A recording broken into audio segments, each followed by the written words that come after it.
This is the story of the high-incident bandits and their fatal, botched attempt to rob the Bank of America of North Hollywood. It is a cardinal case study. This is... Oh, I didn't see you there. I'm just writing up an article that we're about to send out to the students on our upcoming case study for Dynamic Drills Day. Wait, you may have heard this word before. Dynamic Drills Day is a program that we used to run for a lot of years, and I used to travel all around the country doing Dynamic Drills Day all over the place. But ever since COVID and massive spike in basically volume of students that I just couldn't handle anymore, we stopped doing Dynamic Drills Day and put it on hiatus. And so here it is. We're coming back with Dynamic Drills Day, and this is going to involve a gunfight case study, real historical gunfight case study. Every event, there's going to be 6 events per year as far as our Northern California location, and we are going to be able to dive into the details, nitty-gritty debrief of how these gunfights unfolded and what we can learn from them. So coming up February 2024, February 10th, that is, 2024, we're looking for the lessons learned out of the 1997, February 28th, North Hollywood bank heist. And this was basically a big gunfight that happened for like 45 minutes on the streets of a suburb just north of Los Angeles, as these 2 robbers, we'll call them Larry and Emil, and they tried to knock down, or they tried to rob a Bank of America. But they made a lot of plans for heavy weapons and armor, and they would have probably gone... plan probably would have gone off very well, except for just as they're entering the building with all their guns and equipment, they were spotted by a couple of cops who were driving down the street. And so that really botched up the plan, because originally they set their watches and they estimated they have about 8 minutes before the cops started to show up. So step number 1, well, okay, you know what? Let's go into these lessons, all right? So I'm writing this up, and you guys can join me for that. Lesson number 1, the attacker chooses the time and the place. That's our first lesson. So if you think about it this way, to the bad guys, to the bank robbers, the cops are the attacker. And to the cops, the bank robbers are the attacker. So this lesson goes both ways. The bank robbers thought that the cops would give them 8 minutes before they arrived. The cops don't know when the bank robbers are going to pull off their heist. And so in other words, even though the bank robbers knew they were going into this with the potential for meeting the cops, they had thought that they would have enough time. And so they forgot really that the enemy has a say in your plans. Okay, so lesson number 1, the attacker chooses the time and place. Give you another example of this. Several of the police officers, most of them, found themselves armed with only handguns, and they were shooting at significant distances across the street or even down the block, and they might have been 100 or 100 plus yards away. And some of these cops managed to land some pretty successful shots on the bad guys, but in a combination of the bad guys being prepared with a lot of body armor and rifles, and the cops using pistols or shotguns and then having long distances, the pistol bullets were generally not very effective. And same thing for shotgun bullets, tended to be not effective against the bad guys or the bank robbers. So are you prepared to make a 100-yard plus shot with your handgun? We can look at many different case studies, which not the point of this video today, but making a long-distance shot with your handgun, a high-precision shot, is not unheard of. And I think it's something that if you're going to own one, you're going to carry one, you're going to train with it, you should be preparing for that eventuality. You don't choose the time and the place. You don't choose your engagement range. So you better choose to have your optics zeroed, your good fundamentals of trigger control and sight alignment, and be able to take precision, distant shots with your handgun. Lesson number 2, do not underestimate your adversary, right? So the police, you can see for the last 100 years, generally speaking, had very limited gunfighting training. They reserved that for the SWAT, the special weapons and tactics people who had rifles and submachine guns and grenades and military-style tactics. But the average cop comes out of police academy with a little bit of training on a pistol or revolver and a little bit of training on a shotgun, because it's good enough. They're convenient, they're pretty safe, they're pretty easy, they're pretty inexpensive, they're pretty, low likelihood of a negligent discharge, or they're just plain Jane. They're easy, right? But they suddenly found themselves outgunned and were scrambling to get the SWAT called in and to get rifles from a nearby gun store, which actually was, if I'm not mistaken, Martin B. Redding, which I used to shop there when I was younger. They've closed down now. But basically, going to a gun store to basically borrow rifles off the shelf, brand new rifles off the shelf. That's an example of poor preparation and underestimating the severity of your threat. Right, so if we look at the bank robbers, they were prepared with lots of weaponry, lots of equipment, lots of armor, and they had prepared heavily for a real shootout. And so a lot of them, so both of the guys had significant 3A armor, stopping pistol and shotgun rounds. One of them guys was wearing chest plate that would stop rifle rounds also. And again, they had rigged up through old body armor. They'd rigged up like leg armor that could be protective on their shins and on their thighs and stuff like that. And so that was really good forethought on the side of the bad guys. Moving on. Do not underestimate your adversary. If you underestimate your adversary, you are going to find yourself in a world of hurt. Now, obviously, in this case, the cops all survived. Many were wounded, but none of them were killed. And both the bad guys were killed in this gunfight. Or wounded heavily and then died later during this gunfight. But, respect your adversary. Plan for a tough adversary, no matter what it is that you're planning for. Whether it be self-defense, home defense, or going to combat, right? So lesson number 3, pistols are weak. Pistols are significantly limited in their ballistic effects, and pistols are hard to use. Particularly, pistols are hard to use under stress. Their rate of fire is slow. They carry a very small amount of ammunition. And so if you're relying upon just a handgun, understand that you will be outgunned if you're faced with someone who has a better skill with the handgun, just a bigger handgun and better with it, or rifles and shotguns. So several of the guys, there's only 2, but the bad guys were shot many times in the lower extremities. And so this leads us to lesson number 4, which is shot placement is key.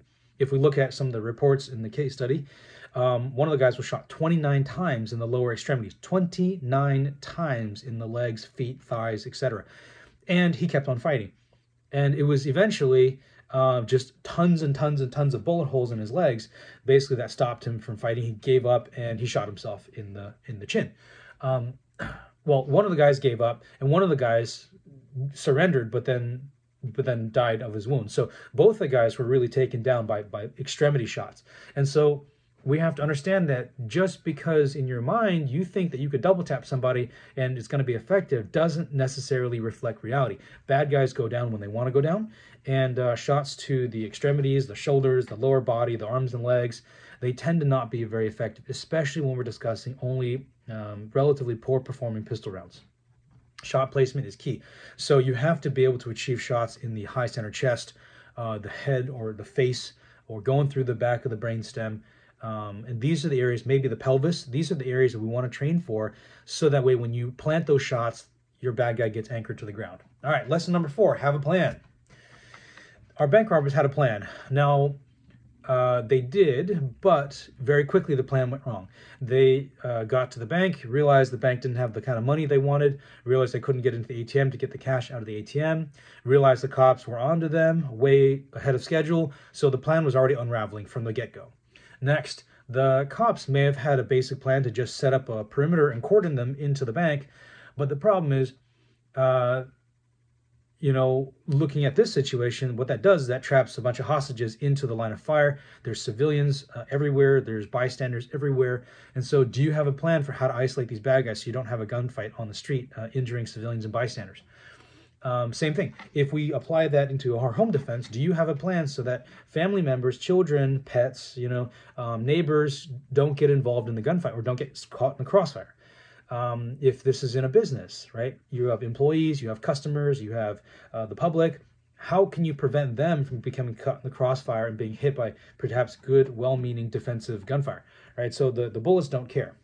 So that was lesson 4, have a plan. Lesson number 5 is have a backup plan, which is part of lesson number 4, right? So if we have a plan, if this doesn't go right, what is our next step? If we look at the military teaches, or United States military, teaches an acronym called PACE, primary, alternate, contingency, emergency. That's basically, it's a principle that goes for everything.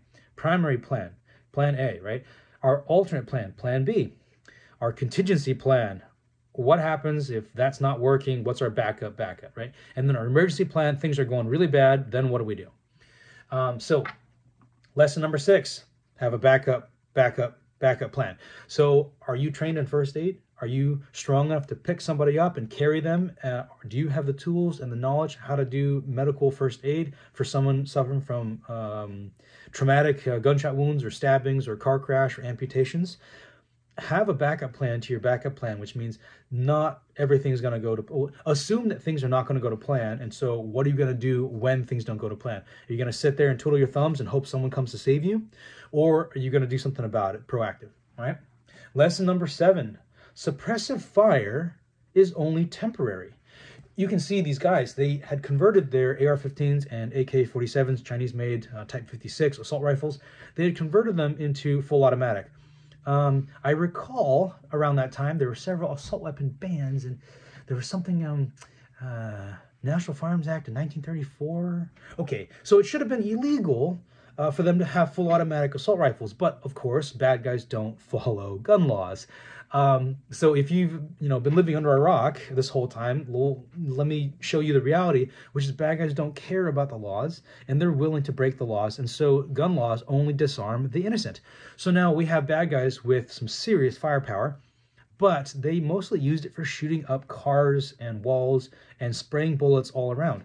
While they injured a lot of cops and injured several civilians, none of their bullets actually killed anybody. Now that seems funny because they did a lot of shooting. They probably shot, as the different counts go, somewhere around 1,200 bullets in the course of 45 minutes. These are guys packing some serious firepower. I mean, we're talking they shot like 600 rounds a person. That's a lot of shooting. But most of their shooting was wild spray and pray, and it was suppressive in nature, and it was not effective in getting them to extract themselves. So yeah, they scared the piss out of everybody. They shot up a lot of vehicles. They even shot at a helicopter, but they weren't able to extract themselves and go on successfully with their lives after this heist. So while that's very impressive from a Hollywood, dramatic Hollywood, get it, Hollywood, like a dramatic movie, kind of standpoint, it was not actually that useful. Okay, lesson number 8. This is something we teach in class a lot, which is called the predator-scavenger spectrum. A lot of times working with students who come in for classes, they have a very naive assumption that bad guys only want to steal something, or bad guys only want to, rob you for your shoes and your wallet, or that if you give him your car keys, he'll leave with your car and leave you safe. What you're not understanding is that there are some people out there who are very violent, and they're willing to hurt you to get whatever they want. And if it entails like their safety or their survival, then some serious bad things can come your way. And you're like, well, why do they do that? They're crazy.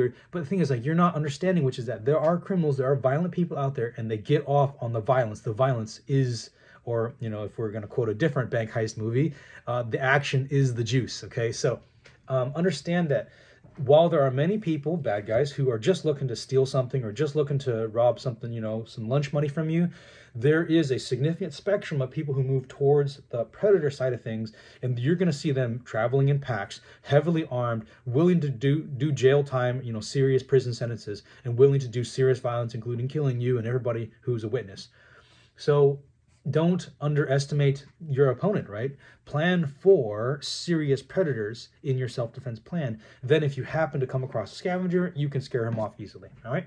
So think about like President Joe Biden, Vice President Joe Biden, who said, oh, get a shotgun, fire it 2 times in the air, right? This is probably effective for the average scavenger to scare him away, but it's naive to think that real hardened criminals are going to be scared by you firing warning shots in the air. Okay, lesson number 9. Prepare for an uncertain future. Prepare for an uncertain future, which means think about the cops that woke up on Friday morning and started their shift at 5, 6 in the morning. They went off to work and reported into their station and took their assignments for their patrol. All of those cops in North Hollywood or LA or all the surrounding little cities, do you think they are prepared for the gun battle of their life? Do you think these guys are prepared to commandeer an armored vehicle and go provide medical care and make tourniquets out of belts that morning when they woke up and went to work? If they weren't prepared for this, obviously they had some preparation, right? They had some planning, they had some coordination, they had some preparation. You had many jurisdictions working together. But could they have done better? Could they have planned better? Could they have had better equipment, better mindset, better training to handle these types of events? Of course. And so, similar to the saying that you may have heard, you know, the time to patch the roof is when the sun is shining. When things are calm in our society, when things are plentiful in our society, when things are peaceful in our society, that is the time for you to source up your weapons, your equipment, your training, and your mindset, developing that tenacious, gritty, resilient mindset so that you can handle any sort of hardship, including any sort of fight that comes your way. Prepare for an uncertain future, lesson number 9. Right, so what do you think I should put for lesson number 10, guys? I'm writing this. I'm still not quite done with it, but if you have an idea, put it in the comments below. I'd love to hear your thoughts on this. I hope you guys will join us for Dynamic Drills Day coming up February 10th, 2024. And if you missed that date, if you see this video afterwards, we're going to have these events and a lot of fun classes always at Monarch Defense, which is located primarily in Northern California in the Bay Area. So we do a lot of different types of training from the beginner basics all the way up to advanced tactics and home defense, and in this case, gunfighting. All right, that's it. Brian Wang signing off. Thank you so much for watching my video, and thank you for listening in about the Miami shoot. That's for next time for the North Hollywood Bank heist. And if you want to read more about this, that's your homework. Dive into the very, very interesting history and case study of Emil and Larry and the LAPD, and I will see you guys in class.